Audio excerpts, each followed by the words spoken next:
मी 5 मुलींची आई होते, पण माझे नशीब खूप वाईट होते. घरात एवढ्या लक्ष्मी असूनही माझ्या घरी 2 वेळेचे जेवण नव्हते. गावचा पाटील माझ्या 5ही मुलींच्या प्रेमात पडला. पाटीलने माझ्या पतीला चांगली किंमत देऊन माझ्या 5 मुलींचे लग्न केले. मी रडले आणि म्हणाले, तू बाप आहेस की पिशाच? तू माझ्या मुलींना परत घेऊन ये. पण माझ्या नवऱ्याने माझे ऐकले नाही. पराभव स्वीकारून मी पाटलाचा वाडा शोधला. एके दिवशी मी माझ्या मुलींना भेटायला गुपचूप गेले आणि माझ्या आनंदाला सीमा नव्हती. कारण माझ्या 5 मुली या वाड्यावर मालकीण म्हणून राज्य करत होत्या. पण त्यावेळी मी पूर्ण गोंधळून गेले होते. जेव्हा माझी नजर तिच्या सलवारवर पडली. प्रदीप, मला सांग, तू माझ्या मुलींना कुठे सोडला आहेस? तुझ्यात लाजही नाही. वडील हे मुलींचे रक्षक असतात. त्यांच्या प्रत्येक सुख, आराम आणि संरक्षणासाठी वडील जबाबदार असतात. स्वतःच्या हाताने पैशासाठी तुमच्या मुली विकल्या. रडत रडत माझी त्यावेळी वाईट अवस्था झाली होती. माझ्या अनुपस्थितीत प्रदीप माझ्या मुली कोणाला तरी विकेल हे मला माहीत नव्हते आणि त्याने माझ्या मुली कोणाला आणि कुठे विकल्या आहेत हेही मला माहीत नव्हते. महाराष्ट्र इतकं मोठं होतं की मला इच्छा असूनही माझी मुलगी सापडत नव्हती. जेव्हा मी प्रदीपशी वाद घातला की तू माझ्या मुली कोणाला विकल्या आहेत त्या परत आण, तो म्हणाला, काळजी करू नकोस, तुझ्या मुली कुठेही आहेत. त्या चैनीचे आणि चांगले जीवन जगत आहेत. आणि मग माझ्यात हिंमत झाली नाही की मी त्यांचा भार उचलू शकेन. आणि मग उद्या मला त्यांचे लग्न करायचे होते. मी हुंडा कुठून आणणार? तू तुझी बडबड थांबव. मी अश्रू पुसत उठले आणि प्रदीपसाठी रोटी बनवू लागले. माझ्या मुलींपासून वेगळे झाल्यामुळे माझे मन दुखत होते. माझी ममता त्यांना मिठी मारायला हताश होती. मुलगा नसल्यामुळे माझ्या मुलीच माझे सर्वस्व होते. मला प्रदीपचा खूप राग आला. मी तव्यावरून रोटी काढली होती तेव्हा एक अनोळखी व्यक्ती दारात आली आणि माझ्या दारात विनवणी करू लागली. देवाच्या नावाने मला जेवायला द्या. देव तुझ्या मनातील प्रत्येक इच्छा पूर्ण करो. मी पटकन 2 भाकऱ्या घेऊन ताटात भाजी ओतली आणि मी त्या भिकारणीला भिक्षा देण्यासाठी दारात आली. ती अनेकदा माझ्या घरी भीक मागायला यायची. मी तिला कधीही रिकाम्या हाताने पाठवले नाही. माझ्या घरात अन्न उरले तरी मी तिला कोणत्या ना कोणत्या मार्गाने मदत करत असे. मी तिला भाकरी दिली तेव्हा तिने आपल्या मुलांनाही खायला दिली आणि ते स्वतः जेवून गेले आणि खूप आशीर्वाद देऊन तिथून निघून गेली. रात्रंदिवस देवाची प्रार्थना करायचे. असो, देव मला माझ्या मुलींशी पुन्हा जोडू दे. माझ्या प्रार्थनेचे इतक्या लवकर उत्तर मिळेल हे मला माहीत नव्हते. त्या दिवशी मी रात्रीचे जेवण बनवत असताना पुन्हा भिकारीण आली. तिने पुन्हा देवाच्या नावाने विनवणी केली की कोणीतरी भुकेलेल्यांना अन्न द्यावे. मी तिला ताटात भात आणि डाळ द्यायला दारात आले. तिने जेवण फॉईलमध्ये ठेवला आणि म्हणाली, मुली, तू त्रासलेली दिसतेस. तुझी हरकत नसेल तर मी या समस्येचे कारण विचारू का? मी म्हणाले, कळल्यावर तरी काय करणार? मग तिनेच विचारले की तुमच्या मुली कुठे आहेत? त्या आता का दिसत नाहीत? पूर्वी ती मला भिक्षा द्यायची. तिने विचारताच मी जोरजोरात रडायला लागले. मी म्हणाले, मला स्वतःला माहीत नाही की माझ्या मुली कुठे आहेत, त्या कशा आहेत. तिने मला जे सांगितले ते जाणून मला खूप आनंद झाला. ती म्हणू लागली, का काळजी करते? तुमच्या मुली कुठे आहेत आणि कोणत्या स्थितीत आहे ते मी तुम्हाला सांगेन आणि तुम्हीही जाऊन त्यांना भेटू शकता. मी तिचा हात धरला आणि म्हणाले, मला लवकर सांग, माझ्या मुली कुठे आहेत? मग तिने विनवणी केली, आधी मला सांग, तुझ्या मुली तिथे कशा गेल्या? मग मी तिला सांगितले की तिचे वडील आपल्या मुलींना ओझे मानतात आणि स्वतः काहीही कमावत नाहीत. त्यामुळे पैशाच्या लोभापायी त्याने माझ्या मुली विकल्या आहेत. आता मला लवकर सांग, माझ्या मुली कुठे आहेत आणि त्या कोणत्या स्थितीत आहेत? ती भिकारीण म्हणाली, तुमच्या मुली शेजारच्या गावातल्या पाटलाकडे आहेत. एके दिवशी मी त्याच्या वाड्यासमोर जाऊन विनवणी केली तेव्हा त्याने त्याच्या दासीला पाठवले, जिने रात्रीची जेवणाची वेळ असताना मला हवेलीत नेले. सर्वजण हवेलीत जेवत होते. पाटलाने त्यांच्या मोलकरणीला खाऊ घालण्यास सांगितले. त्या दिवशी पोटभर जेवून झाल्यावर मी पाटलाला सांगितले की माझ्या मुलांनाही घरी भूक लागली आहे, म्हणून त्यांनी मला पन्नी भरून खायला दिले आणि मला तुमच्या मुली तिथे दिसल्या, ज्यांनी अतिशय सुंदर वस्त्रे परिधान केली होती आणि मालकिनीप्रमाणे खुर्च्यांवर बसून अन्न खात होती. पहिल्यांदा मला माझ्या डोळ्यांनी मला फसवले आहे असे वाटले, पण जेव्हा मी माझे मन लागू केले तेव्हा मला आठवले की मी त्या मुलींना तुझ्या घरी पाहिले होते. म्हणून आज मी तुला तुझ्या मुलींबद्दल विचारले. काळजी करू नका, तुमच्या मुली तिथे खूप आरामात राहतात. सेवक त्यांच्या पुढे चालतात. यापूर्वी अनेक अत्याचार करणाऱ्या पाटलाने अनेकांच्या जमिनी हडप केल्या होत्या. मग कळत नाही देवाने असे काय केले की त्याच्या पत्नीची तब्येत अचानक खूप खराब झाली. ती कोमात गेली. त्यानंतर पाटील हे दयाळू व्यक्ती बनले. तेव्हापासून पाटील यांनी आपली सर्व वाईट कामे सोडून दिली. त्याने लोकांकडून हिसकावून घेतलेली जमीनही सर्वांना परत केली. हे सगळं कळल्यावर मी सुखाचा निश्वास सोडला. नाहीतर विचार करून खूप काळजीत होते. माझ्या मुलींना असे कसे वागवले गेले हे मला माहीत नाही ती कोणत्या अवस्थेत असेल. मी पण सर्व काही समजावून तिथून निघाले आणि मी विचार करू लागले की मी तिकडे कसे जाऊ. कारण जर मी माझ्या पतीला तिथे जाण्याबद्दल सांगितले असते तर त्यांनी मला कधीही जाऊ दिले नसते. रात्री माझे पती घरी आले तेव्हा मी त्यांना सांगितले की मला काही दिवसासाठी माझ्या आईवडिलांच्या घरी जायचे आहे. प्रदीप म्हणाला की जेव्हापासून तुझी आई हे जग सोडून गेली तेव्हापासून यापूर्वी तू तुझ्या माहेरच्या घरी जाण्याचा उल्लेख केला नाहीस. मी म्हणाले की मला माझ्या मुलींची आठवण करून सतत रडत राहते आणि काळजी वाटते. मी तिथे गेले तर माझे मन आनंदाने भरून येईल. काही दिवस राहून परत येईन. प्रदीप सहमत झाला. त्याने मला भाड्याचे काही पैसे दिले. मी पटकन काही कपडे सोबत घेतले आणि घराबाहेर पडले. चौकशी करून मी त्या गावात पोहोचले पण पाटलाच्या हवेलीचा पत्ता नव्हता. मी एका महिलेला विचारले की पाटलाचा वाडा कुठे आहे. तिने माझ्याकडे आश्चर्याने पाहिले आणि म्हणाली, तू कुठून आलीस? पाटलाबद्दल का विचारते? मी माझ्या मुलीसाठी इथे आले आहे हे मी त्याच्यापासून लपवून ठेवले. म्हणाले की जगात कोणीही तुमच्या पुढे नाही. मी ऐकले आहे की पाटील खूप दयाळू माणूस आहे. गरिबांना मदत करतो, निराधारांना आधार देतो. कृपया मला पाटलांच्या हवेलीचा पत्ता द्या. त्या बाईने माझ्यासोबत एका मुलाला पाठवले जो मला पाटलाच्या वाड्यासमोर सोडून परत गेला. तो वाडा कमी आणि राजवाड्यासारखा जास्त दिसत होता. मी हवेलीच्या गेट समोर उभी राहिले. मी मोठ्या आश्चर्याने हवेलीकडे पाहत होते ज्याचे मुख्य गेट सुद्धा खूप सुंदर होते. मी मुख्य गेटवर 2 मोठे केस आणि मिशी असलेले पहारेकरी उभे होते. त्यापैकी एक माझ्या जवळ आला आणि म्हणाला, ओ ताई, तुला काय पाहिजे? तू इथे का उभी आहेस? तुला कुणाला भेटायचे आहे? गार्डने इतकं विचारल्यावर मला घाम फुटला. पाय थरथर कापत होते. मी थरथरत्या आवाजात म्हणाले, भाऊ, मला पाटलाला भेटायचे आहे. मग ते म्हणाले, का भेटायचे आहे? मी म्हणाले की मला कामाची गरज आहे.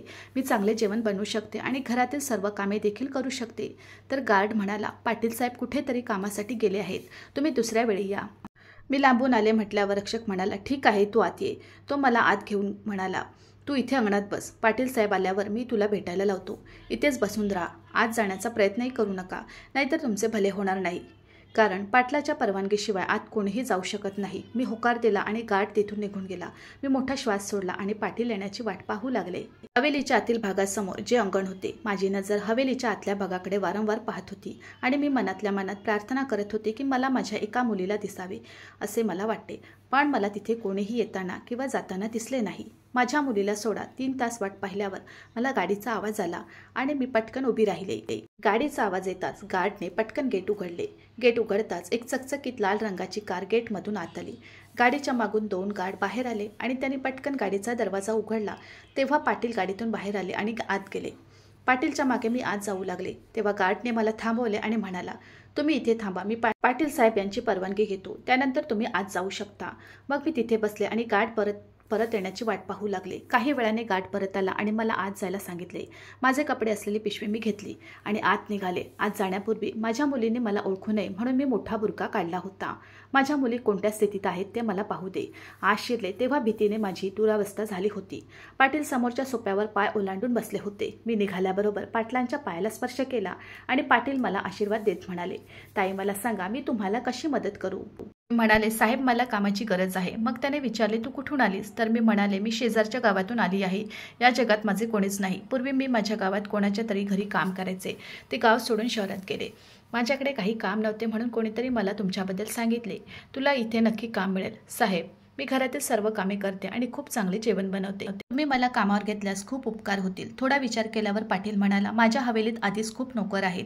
मला मोलकरणीची गरज नाही. हे थोडे पैसे आहेत, ते ठेव. माझ्या गार्डला तुझा पत्ता सांग. तुला दर महिन्याला एवढे पैसे मिळतील. मी म्हणाले, नाही साहेब, फुकट पैसे नकोत. तुम्ही मला कामावर ठेवल्यास मी पैसे स्वीकारेन, अन्यथा मी फुकटचे पैसे घेऊ शकत नाही. पाटलाने आपल्या मोलकरणीला हाक मारली. ती धावत आली आणि म्हणाली, साहेब, मला सांगा. पाटील म्हणाले की आजपासून स्वयंपाकाची जबाबदारी तुमची असेल आणि ही नवीन मोलकरीण सर्व साफसफाईची कामं सांभाळेल. मी म्हणाले, खूप खूप धन्यवाद सर, तुमचं खरंच मन मोठं आहे. मोलकरणीने मला तिच्यासोबत नेले आणि मला संपूर्ण काम समजावून सांगितले. त्या दिवशी मी कोणतेही काम केले नाही कारण तो माझा पहिला दिवस होता. काम समजल्यानंतर मोलकरणीने मला माझे क्वार्टर दाखवले, जे मोलकरणीचे राहण्याचे ठिकाण होते. पाटील चांगला माणूस असल्याचा पुरावा देणाऱ्या क्वार्टरमध्ये सर्व प्रकारच्या सुविधा होत्या. दुसऱ्या दिवशी सकाळी पूजा करताना मला जाग आली. ती वाड्याची जुनी दासी होती. जागे झाल्यानंतर मी देवासमोर माझे डोके टेकवले आणि मला माझ्या मुलींसह पुन्हा जोडण्यासाठी प्रार्थना केली. त्यानंतर तिने आपले काम सुरू केले. सर्व खोल्या स्वच्छ करून शेवटची खोली साफ करण्यासाठी मी त्या खोलीकडे गेले तेव्हा मला मागून सुनीताचा आवाज आला. त्या खोलीत जाऊ नकोस. मी म्हणाले की फक्त ही खोली साफ करायची आहे आणि ती म्हणाली की त्या खोलीत कोणालाही जाण्याची परवानगी नाही. मी म्हणाले का? सुनीता म्हणाली मी तुम्हाला हे सांगण्याची गरज मानत नाही. सध्या तुम्ही नवीन आहात. हळूहळू तुम्हाला सर्व काही कळेल. खाली राहिलेली साफसफाई करा आणि पुन्हा या खोलीत जाण्याची चूक करू नका. हा पाटलाचा आदेश आहे. या खोलीत कोणालाही प्रवेश दिला जात नाही. साफसफाई केल्यावर सुनीतासोबत जेवण बनवले. जेवण आधीच तयार असल्यामुळे माझे डोळे पुन्हा पुन्हा माझ्या मुलींना शोधत होते. मी तसाच पदर काढला होता. काही वेळाने मला माझ्या 5 मुलींचे आवाज ऐकू आले, ज्याने पाटलांच्या जेवणाच्या टेबलावर येताच त्यांना नमस्कार केला होता आणि त्यांच्या चरणांना स्पर्श करून आशीर्वाद घेतले. पाटलाने त्यांना अतिशय प्रेमळ शब्दात आशीर्वाद दिला आणि म्हणाले, बेटा बस आणि जेवायला लाग. आम्ही तुझी वाट पाहत होतो. घरातील सर्व लोकांनी शांतपणे जेवण केले. नंतर सर्वजण एक एक करून उठले आणि निघू लागले. पुरक्यामुळे मला माझ्या 5 मुलींचे पाय दिसत होते. त्यांच्या पायाकडे पाहिल्यावर मला एक आपुलकीची वेदना जाणवली. माझी इच्छा असूनही मी त्यांना विचारू शकले नाही की त्यांच्या पायाची स्थिती काय आहे. खरं तर पाटील खूप चांगले असायचे. मला वाटते की त्यांचे प्रेमळ हृदय केवळ दिखाव्यासाठी होते. खरे तर तो क्रूर पाटील होता, जसा पूर्वी असायचा. सर्व काम उरकून मी माझ्या रूमवर आल्यावर मी सुनीताला म्हणाले, सुनीता मी तुला एक गोष्ट विचारू का? ती म्हणाली हो विचार. मी म्हणाले त्या मुली कोण आहेत ज्या डायनिंग टेबलवर बसल्या होत्या? तर सुनीता म्हणाली त्या सरांच्या मुली आहेत. मी म्हणाले त्या साहेबांच्या मुली आहेत. तर त्यांचे पाय या अवस्थेत कसे झालेत? सुनीता नाराज झाली आणि म्हणाली ठीक आहे, मला आता काही काम आहे. मी परत येईन आणि तुला सांगेन. तू झोपू शकतेस. पण मला झोप कशी येणार? मी आई होते आणि आईला आपल्या मुलांची अवस्था पाहून झोप कशी येईल? रात्रभर मी रडत जागून काढली. दुसऱ्या दिवशी सकाळी मी हवेलीत गेले तेव्हा माझ्या 5ही मुली सोप्यावर बसल्या होत्या आणि हसत होत्या आणि आपापसात बोलत होत्या. त्या इथे खूप आनंदी आहेत असे वाटत होते. इतक्यात पाटील आला आणि म्हणाला, तुम्ही इथे काय करत आहात? चला खोलीत जा आणि मी तुमच्यावर सोपवलेल्या कामात किंचितही निष्काळजीपणा होता कामा नये. त्या 5ही जणी पटकन उठल्या आणि पायऱ्या चढून त्या खोलीत गेल्या. सुनीताने मला या खोलीत जाण्यास मनाई केली होती. मी पण ठरवलं होतं की मी नक्की त्या खोलीत जाऊन बघेन काय प्रकरण आहे. माझ्या मुलींचे पाय असे का झाले? त्यांना एवढा त्रास का दिला जात आहे? त्या फक्त जेवायला खाली यायच्या आणि त्यानंतर त्या पटकन त्या खोलीत जायच्या. हा क्रम अनेक दिवस चालू होता. मी त्यांची आई आहे हे मी कुणालाही सांगू शकत नव्हते, कारण कोणाला कळले तर पाटील मला इथून हाकलतील का कुणास ठाऊक. मी ठरवले की कसे तरी मी त्या खोलीत जाईन आणि रहस्य काय आहे ते शोधून काढेल. एके दिवशी संपूर्ण खोली साफ केल्यानंतर मी खूप हिंमत एकवटून त्या खोलीच्या दिशेने गेले तेव्हा मला माझ्या आजूबाजूला कोणी दिसले नाही आणि आजूबाजूला बघून तपासले. माझ्या आजूबाजूला कोणी नाही याची खात्री झाल्यावर मी हिंमत एकवटली आणि दरवाजा उघडला. मी ते उघडताच जे दृश्य दिसले ते पाहून माझे मन हेलावले. मी स्पष्ट करू शकत नाही त्यावेळी माझी काय अवस्था होती. तेवढ्यात मागून कोणाचा तरी आवाज आला. या खोलीत येण्याची हिंमत कशी झाली? मी पटकन दरवाजा बंद केला. मी मागे वळून पाहिलं तर पाटील खूप चिडला आणि मला विचारलं, तुला कोणी सांगितलं नाही का या खोलीत कोणालाही प्रवेश दिला जात नाही? मी घाबरले आणि म्हणाले, हो मला सांगितले होते. मी सर्व खोल्या स्वच्छ केल्या होत्या म्हणून मला वाटले की ही खोली देखील स्वच्छ करावी. पाटलाने माझ्याकडे बोट दाखवले आणि म्हणाला, जर आजच्या नंतर या खोलीच्या जवळ कुठेही दिसलीस तर माझ्यापेक्षा वाईट कोणीही नसेल. आता इथून निघून जा आणि तुझं काम कर. हे सर्व ऐकत असलेली मोलकरीण मला म्हणाली, मी पण तुला त्या खोलीत जाऊ नकोस अशी मनाई केली होती. का? तिथे कोणालाही जाण्याची परवानगी नाही. या चुकीमुळे पाटलाने आयाआधीही अनेक चाकरमान्यांना इथून हाकलून दिले आहे. तो तुम्हालाही हाकलून देऊ शकतो, कारण साहेबांना त्या खोलीच्या आसपास कोणीही फिरकलेले अजिबात सहन होत नाही. मी सुनीताला म्हणाले, सुनीता देवासाठी काहीतरी कर. माझ्याकडे घरही कुठे नाही. मी कुठे जाणार? सुनीता म्हणाले, मी काही करू शकत नाही. मी स्वतः मोलकरीण आहे. माझी स्थिती काय आहे? इतक्यात पाटील खाली आला. मग मी त्याच्या पाया पडले. साहेब देवासाठी मला माफ करा. आजच्या नंतर मी अशी चूक कधीच करणार नाही. मला नोकरीवरून काढून टाकू नका. पाटील म्हणाले, ठीक आहे जा आणि तुझे काम कर. मला कधीही तक्रार करण्याची संधी मिळू नये. दुसऱ्या दिवशी वाडा रंगीबेरंगी फुलांनी सजवला जात होता. सुनीता मला म्हणाली, पूनम आज पूर्ण घराची साफसफाई करून स्वयंपाकघरात ये आणि मला स्वयंपाकघरात मदत कर, कारण आज अनेकांचा स्वयंपाक करायचा आहे. मी होकारार्थी मान हलवली आणि माझ्या कामात व्यस्त झाले. साफसफाईचे काम उरकून मी सुनीताला मदत करण्यासाठी स्वयंपाकघरात आले. मी सुनीताला विचारले, आज ही सगळी व्यवस्था का केली आहे? तर सुनीता म्हणाली, पाटील यांची 5ही मुले परदेशात शिक्षणासाठी गेली होती. ती आज येणार आहेत. सगळे जमत आहेत. या आनंदात वाडा सजवला जात आहे. पाटील यांनी अनेक वर्षांनी त्यांचे मुलगे हवेलीत येत असल्याने जेवण उत्तम असावे असा आदेश दिला आहे. त्यामुळे कोणत्याही गोष्टीत कमतरता राहू नये असे साहेबांना वाटते. आता चटकन हात चालव. मी पदर उचलला आणि म्हणाले, ठीक आहे सुनीता, तू सॅलड बनव. सॅलड बनवल्यावर मी भांडी साफ केली. काही वेळाने गाडीच्या हॉर्नचा आवाज माझ्या कानाने ऐकू आला. सुनीताने ताज्या ज्यूससह ट्रेमध्ये इतर गोष्टी पटकन व्यवस्थित केल्या आणि पटकन ड्रॉइंग रूममध्ये नेल्या, जिथे पाटलाचे 5ही मुलं बसली होती. आम्ही निघाल्याबरोबर पाटलाच्या मुलांनी आमचे स्वागत केले. पाटील यांनी त्यांची चांगलीच काळजी घेतल्याचे दिसत होते. त्यांच्या संगोपनाचा हा परिणाम होता. त्याच्या मुलांनी तर दासीला नमस्कार केला. त्याचा मोठा मुलगा म्हणाला, सुनीता आंटी, प्लीज लवकर जेवण करा, मला भूक लागली आहे. सुनीता म्हणाली, छोटे साहेब, मी आता सर्व करते. पाटील आणि त्यांची मुले जेवू लागली. आज माझ्या मुली जेवणाच्या टेबलवर उपस्थित नव्हत्या. ही गोष्ट मला त्रास देत होती. मी ठरवले होते की आज रात्री सर्वजण झोपल्यानंतर मी त्या खोलीत नक्की जाईन. त्यासाठी मला माझी नोकरी सोडावी लागली तरी चालेल. मी इथे फक्त माझ्या मुलींसाठी आले आहे. सर्वांनी जेवल्यावर पाटलाच्या मुलांनी जेवणाचे खूप कौतुक केले. पाटील सुनीताला म्हणाले, हे अन्न कोणी तयार केले आहे? सुनीता म्हणाली, सर, पूनम आणि मी मिळून हा पदार्थ बनवला आहे. पाटील म्हणाले, आज मी खूप आनंदी आहे, कारण माझे मुलगे यशानंतर परतले आहेत आणि मग तुम्ही दोघांनीही इतके चांगले जेवण केले आहे. तुम्हाला जे हवे ते विचारा. सुनीता म्हणाली, साहेब, मला देवाच्या कृपेने काही नको आहे. माझ्याकडे तुम्ही दिलेले सर्व काही आहे. त्याआधी पाटील मला विचारणार. त्याआधी त्यांचा मुलगा म्हणाला, पप्पा, आई कशी आहे? डॉक्टर काय म्हणतात? तेव्हा पाटील म्हणाले, मला आशा आहे की तुझी आई लवकरच बरी होईल, कारण ती एकदा कोमातून बाहेर आली होती, पण नंतर पुन्हा कोमात जाते. येत्या काही दिवसात तुमची आई पूर्णपणे बरी होईल, अशी ग्वाही डॉक्टरांनी दिली आहे. मग त्यांची ही अशा चांगल्या पद्धतीने काळजी घेतली जात आहे. त्यांचा मुलगा म्हणाला, आम्हाला आमच्या आईला भेटायचे आहे. पाटील म्हणाले आणि ते उठून निघू लागले. तेव्हा मी म्हणाले, साहेब, मला तुमच्याकडून काही विचारायचे आहे आणि मला आशा आहे की तुम्ही मला रिकाम्या हाताने परत पाठवणार नाही. मी माझी झोळी पाटलांसमोर पसरवली आणि म्हणाले, साहेब, माझ्या झोळीत माझ्या मुली ठेवा. पाटील म्हणाले, कोणत्या मुलींबद्दल बोलतेस तू? मी म्हणाले, साहेब, ज्या मुली माझा पती प्रदीपने तुम्हाला विकल्या होत्या आणि त्या बदल्यात तुम्ही त्यांना भरपूर पैसे दिले होते. मी ऐकले होते की माझ्या मुली इथे खूप आरामात राहतात आणि तुम्ही खूप दयाळू व्यक्ती आहात. परंतु जेव्हा मी त्यांना पाहिले तेव्हा माझे प्रेम वेदनाने भरले. जेव्हा मी माझ्या मुलींच्या पायावर मोठे फोड आलेले पाहिले, जे पाण्याने भरलेले होते. माझ्या मुलींवर तुम्ही काय अत्याचार करत आहात हे माहीत नाही. मी इथे फक्त माझ्या मुलींना बघायला आले होते, पण आता मी माझ्या मुलींना सोबत घेतल्याशिवाय परत जाणार नाही. पाटील गप्प राहिला आणि पाटलाचा मुलगा प्रश्नार्थक नजरेने पाटलाकडे पाहू लागला. इतक्यात माझी मुलगी धावत पायऱ्यांवरून खाली आली आणि म्हणाली, सर, लवकर या, मॅडमला शुद्ध आली आहे. हे ऐकून पाटलाला खूप आनंद झाला. त्याने माझ्या मुलीला वरच्या मजल्यावर जायला सांगितले. पूनमने मला आमच्यासोबत येण्यास सांगितले आणि तुमच्या मुली कोणत्या परिस्थितीत आहे ते तुम्हीच पहा. पाटील त्याच खोलीत जात होते ज्या खोलीत कोणालाही प्रवेश दिला जात नव्हता. पाटील आणि त्यांची मुले खोलीत शिरली. मी पण त्याच्या मागे आत गेले.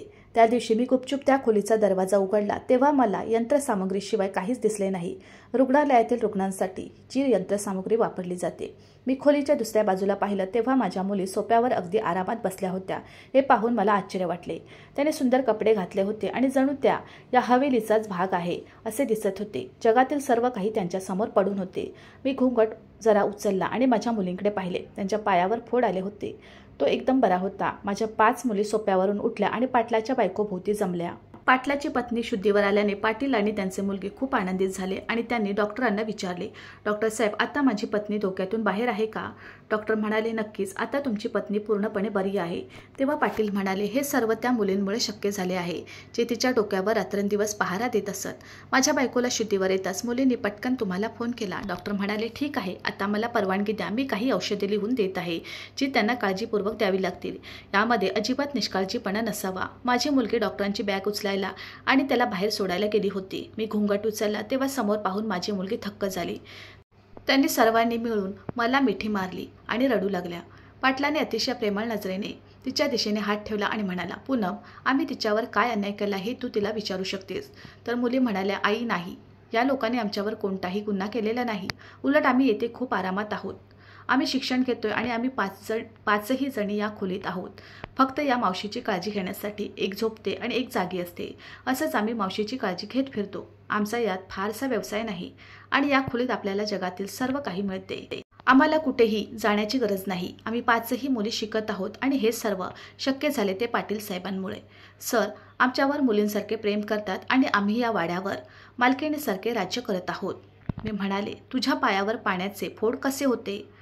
माझी मुलगी म्हणाली, आई दोघेही जेवण बनवायला स्वयंपाकघरात गेलो होतो आणि गरम तूप तिच्या पायावर पडले. सुनीता आंटीच्या नकारानंतरही दोघींनी स्वयंपाकाचा हट्ट सुरू केला.